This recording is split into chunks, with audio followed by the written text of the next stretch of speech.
Mga minamahal na kapatid sa Poong Nazareno, magandang tanghali po sa inyo lahat.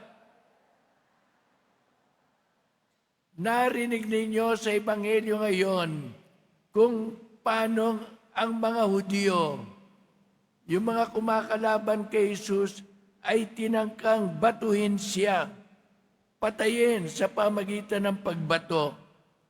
Ngunit napigilan sila ni Jesus sa pamagitan ng kanyang salita. Ngunit pagkatapos na naman niyang magsalita, dadakpin na naman nila siya, huulihin.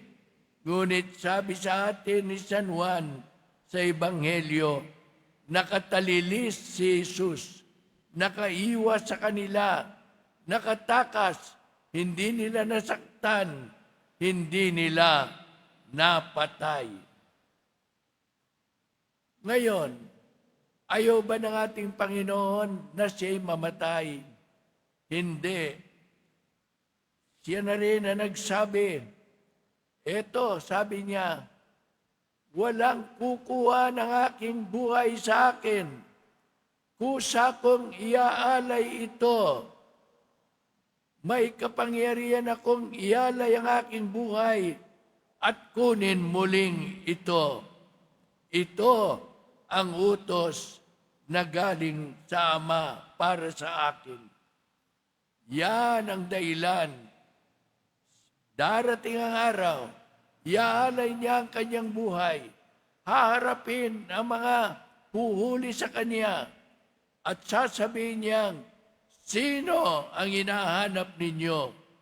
At pagsagot nilang si Jesus, natumba pa sila nung sabihin ni Jesus, ako siya.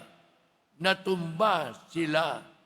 Ngunit si Jesus nagtanong ulit, sino ang hinahanap ninyo? Si Jesus ng Nazaret, wika nila. At sinabi niya, sinabi ko nang ako siya.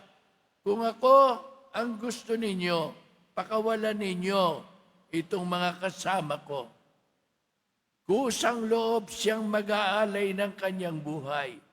Mga minamahal na kapatid, tatandaan ninyo yan. Pagdating ng mga huling ng mahal na araw, tandaan ninyo, kusang loob na nag-alay ng buhay si Jesus Nazareno para sa inyo at sa akin, para sa bawat isa sa atin. Kusang loob, hindi pinilit, hindi kinakailangan.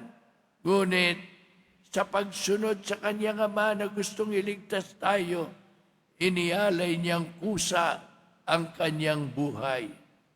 Hari nawa, magpasalamat pa rin tayong patuloy sa pag-aalay ng buhay ni Jesus sa atin. At hari nawa, tularan natin siya. Ialay naman natin ang ating buhay kasama ng buhay niya sa ating Ama at ialay din natin ang ating buhay sa ating kapwa-tao sa pamagitan ng paglilingkod at pagtulong sa ating kapwa. Amen.